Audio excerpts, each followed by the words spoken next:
आपल्या सर्वांना पुण्यातल्या नागेश जाधव या तरुणाची संपूर्ण हकीकत माहिती असेल।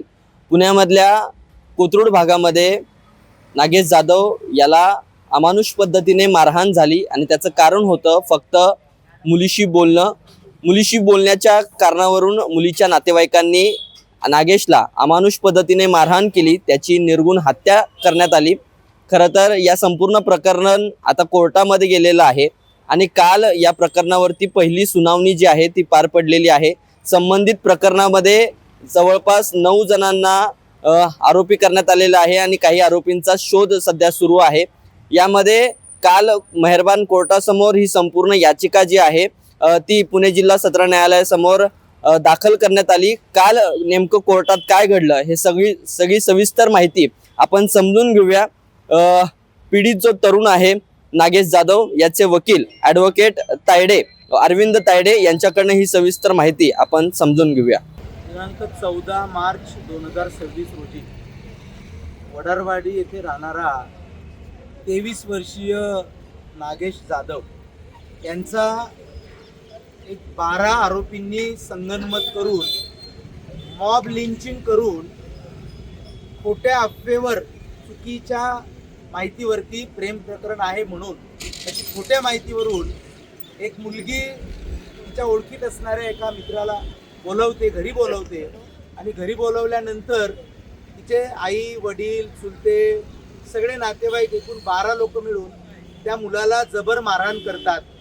मारहाण करून त्याच्या शरीरावरती सगळ्या जखमा करतात आणि बेदम मारहाण करून ब्रुटल मर्डर होतो। 14 तारखेला मारल्यानंतर 14 तारखेला रात्री 6 आरोपी त्याच्यामधले पोलीस अटक करतात आणि अटक केल्याच्या नंतर सुट्टीच्या दिवशी कोर्टासमोर हजर केलं जातं तेव्हा त्यांना 2 दिवसाची पीसी मिळाली होती। नंतर काही 15 तारखेला 3 आरोपी निष्पन्न झालेत, त्यांना हजर केलं होतं काल 16 तारखेला आणि आज अशा एकूण 6 आणि 3 9 आरोपींची पोलीस कस्टडी आजपर्यंत होती। आज माननीय प्रथम वर्ग न्यायाधीश डॉक्टर डोरनपल्ले साहेब यांच्या समोर ते मॅटर होतं। त्या मॅटरमध्ये मी स्वतः advocate Arvind Tayde assist to PP म्हणून काम केलं। सरकारी पक्षातर्फे आणि असिस्ट टू पीपी म्हणून आम्ही चांगली बाजू त्याच्यामध्ये सांगितली की ह्या ब्रुटल मर्डर आहे, निर्गुण हत्या आहे आणि एक क्रिमिनल कॉन्स्पिरसी करून ही हत्या केलेली आहे। समाजामध्ये अशा हत्या करणं हे बंद झालं पाहिजे। जेव्हा कोणी चुकला असेल तर त्याला शासन होणं गरजेचं आहे। कायदा तोडला असेल त्याला शासन झालं पाहिजे, पण कायद्यानुसार झालं पाहिजे। कायदा हातात घेऊन कोणाचाही मर्डर करण्याचा अधिकार हा भारतीय राज्यघटनेने कोणालाही दिलेला नाही आहे। म्हणून अशा पद्धतीने मेहरबान कोर्टासमोर आम्ही बाजू मांडली। मेहरबान कोर्टाने या सर्व 9 आरोपींना पुढचे 3 आरोपी निष्पन्न करायचे आहेत। ज्या त्या पीडिताच्या मोबाईलवरून फोन करून पीडिताच्या आईला बोलवण्यात आलं, तिला धमकी देण्यात आली, पीडिताच्या आईच्या समोर त्याला लाथाबुक्क्यांनी हॉकी स्टिकनी काही लाकडी दांडक्यांनी मारहाण केली, ते सगळं रिकवर करणं बाकी आहे। हे सगळी परिस्थिती असल्यामुळे मेहरबान डोरनापल्ली साहेबांच्या कोर्टाने त्या 9 आरोपींना एकूण 5 दिवसाची पोलीस कस्टडी अधिक दिलेली आहे।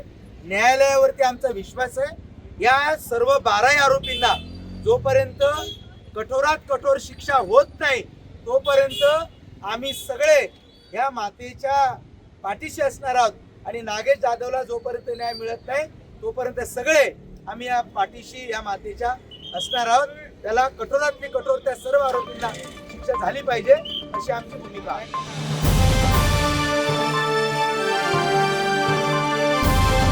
समाजकारण, प्रशासन आणि राजकारणातल्या अचूक विश्लेषणासाठी बखर लाईव्हच्या सोशल मीडिया प्लॅटफॉर्म्सना लाईक, फॉलो आणि सबस्क्राईब करा।